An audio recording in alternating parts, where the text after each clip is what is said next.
I have an Iceomatic Ice machine that's being cleaned monthly by the staff, but it's just not staying clean for them. Alright, so I'm going to start by pulling this guy apart. So we're going to take off the front panel. We're just going to hit fast forward here. Take off the top, the splash curtain. Alright, so you can see the scale and kind of mold buildup here.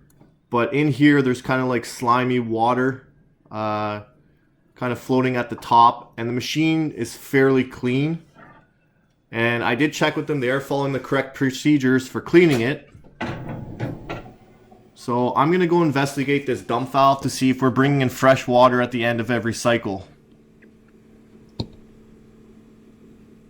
And you kind of see the slimy kind of water there.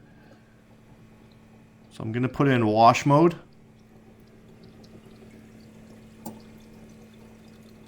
And I'm going to hit the purge sump button. And this water level should have dropped. I hit the fast forward there just to show like it's not dropping at all. It should have definitely emptied by now, but within seconds you should see the water level dropping, especially with the water off. Alright, so I just pulled up the service manual really quickly here.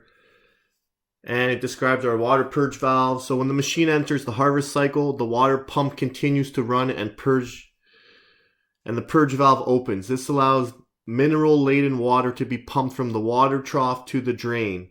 This helps keep the water system clean. The water pump and the purge valve de-energize once the water is flushed from the water trough. So basically, at the end of every cycle, or near the end of the cycle during the harvest, we're introducing new water into the system. So we're not reusing that same water in the trough over and over all day long, and all week long, and all month long. Alright, so what we want to do next is test our dump valve or purge solenoid, whatever you want to call it. So first thing we're going to do is go to the schematic. Okay, we want to study the schematic. Let's find the easiest route to test this. So first thing we're going to do is identify the load. It's right here. And we have our switch here, so we can test power into the switch, power out of the switch, or we can go right to the load. And that's what I'm going to do. If we go right to the load, use our magnetic field detector, so we don't got to take apart any wiring and put our meter on there. That'll tell us right away if there's power there. If there's not power there, we're going to work backwards. If there is power there, we know the schematic's complete. Alright, so I'm going to go ahead and test this purge valve or dump valve, whatever you want to call it. So we can see here we definitely have power. So we do not have to get our meter out and take this wiring apart and test the switch and all that good stuff. And so basically what I'm doing is putting in a wash mode, and then you have to hold this button down. It is a momentary switch for you to get power to that purge valve. Alright, so we do have power there, so we can literally draw our whole schematic. So we come to this switch, it's closed, and then we're just coming right down through here to our incoming power. We're going to go through our high pressure control, which we don't even have on this unit, and then we're going to come through our bin fill, or we can come through our relay 2A. If that bin is full, that switch will be open. We come down here, there's our L1, and then if we follow our neutral side, it's coming through our high temp switch right here, and our circuit is complete. So based on studying this schematic for like maybe a minute or two, we determined, let's just put our magnetic field detector here. Instead of going point to point, let's just make it really easy. Use the correct tool and just troubleshoot as efficiently as you can. Alright, so I'm going to go ahead, disconnect power to the unit. Let's get this purge valve replaced. Now this is a kind of a site where we're kind of watching time, so we have to work quickly. I don't have time to empty this bin. It'll take me almost an hour to empty all this ice into that little sink, so I'm just going to cover all the ice. If I was cleaning the unit, I'm definitely dumping everything out. Just under the circumstances, I have to cover it. That's what they're paying me to do. Alright, so I couldn't get great footage here because that dump valve's kind of at the bottom. But yeah, there's kind of one nut holding it together. and then there it is there, and you can see it is plugged. A lot of good stuff in there. So there's a way to take this valve apart and clean it. I'm not going to bother. Okay, when you get the new one, it's actually lined up incorrectly. So all you do is kind of push down and just snap it back into place and line it up together, or else it will not line up when you put in the unit. So she's all lined up. She's ready to go back in. So I'm just going to hit fast forward here again. Sorry for the kind of poor footage. I could not get the camera in there. And I'm kind of up on a ladder and hunched over the top there. So this is the best I could do. Sorry about that. But it's pretty straightforward. The one nut holds it. Put your tubing back on. Clamp everything together. You're all good. So I'm going to turn my water back on. And you can see here, we're in wash mode. We hit that sump button. You can see the water levels dropping very quickly. And that's with the water on. Okay, so usually I test it with the water off, but the true test is with the water on to see how quickly it's draining. This thing's draining really quickly. I'm happy with that. Okay, I'm gonna go down, make sure we have no leaks. It doesn't take much for that clamp to come loose. It's not a gearworm clamp. You don't want to get it called back for this thing's dripping. So we have no water leaks, we're all good. We're gonna put this splash curtain in. Be mindful of this bin switch here. It is easy to damage that. And we are gonna start a cycle to make ice. Because we're making ice, we are going to time it.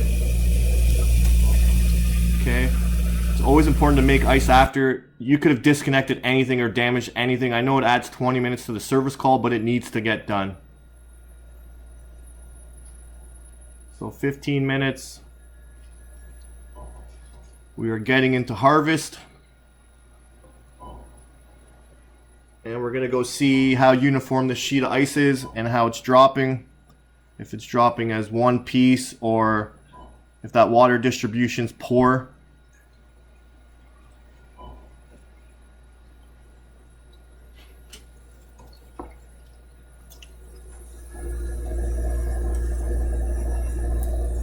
So we're starting to push off the coil and it looks really uniform, surprisingly. I didn't know how that one was going to go just because that distribution tube's not 100% clean. The store does not want us cleaning any of the equipment anymore, so it is what it is. We have good ice. It's uniform, made under 16 minutes, which is really good for this ICO series of ice machines. That's kind of our target, kind of 16 to 17 minutes. So I'm happy with that. We're going to go dump that ice. Try not to let anything fall in. I'll do a quick inspection, make sure nothing did fall in. And we are all good here. Alright, so when I originally got this call, I thought for sure they weren't cleaning the machine properly. I was like, it's going to be filthy. But when I met the lady, she was like kind of like a clean freak. And she was actually dumping too much ice machine cleaner in there, which is kind of an issue because it's just not good to clean the machine too much. It just starts wearing down on that coating on the coil. But she said, I will scrub this thing down, and then a month later, it's scaling up and it's getting moldy. So as soon as I seen that kind of slimy mold kind of stuff in that water trough, I had a feeling maybe that dump valve's not working. We're not introducing new water at the end of every cycle, and sure enough, that dump valve was plugged. So it's important that that dump valve's working, because as we're making ice, it's going on the coil, and the water trough level's going down, but we're still reusing the water. We're not dumping it out. So it gives that trough a chance to get all the slime and all the scale and all the mold to stick to the bottom of the trough, because we're just not flushing it out at the end of every cycle or at the beginning of every harvest, which is right near the end of the cycle. So that dump valve will fail two ways, either fully closed or slightly open. So usually I see it fail slightly open. So if you go to the drain and you see any water coming down the drain, so not the drain for the ice bin, for the actual machine, you know that dump valve's slightly open. Now if you have a water-cooled unit, obviously there's going to be water coming out of that drain the whole time. But on this case, it's an air-cooled unit. If you see any water coming out of there, what happens is, instead of it using the freezing cold water in the trough, it's dumping it down the drain, and we're bringing in the supply water, which is going to be slightly warmer. So your 16 minutes to make ice might go to 19, 20 minutes. So I always take a look at that dump valve I always make sure it's not dumping water down to the drain. It's actually one of the first things I'll do as one of my checks for the service call. Now, this specific chain account, they're kind of getting rid of this ICEO series ice machines. They're going to CIMs. So on the CIM series, if that dump valve's not working, you'll actually get an error code. It'll see on the water level probe that the water level's not dropping. It actually gives you the same error code if the water pump is not working. So they've kind of upgraded that feature on that machine so that it ensures we're bringing in fresh water after every cycle. And if we're not, we're going to shut the machine down so that it can get serviced.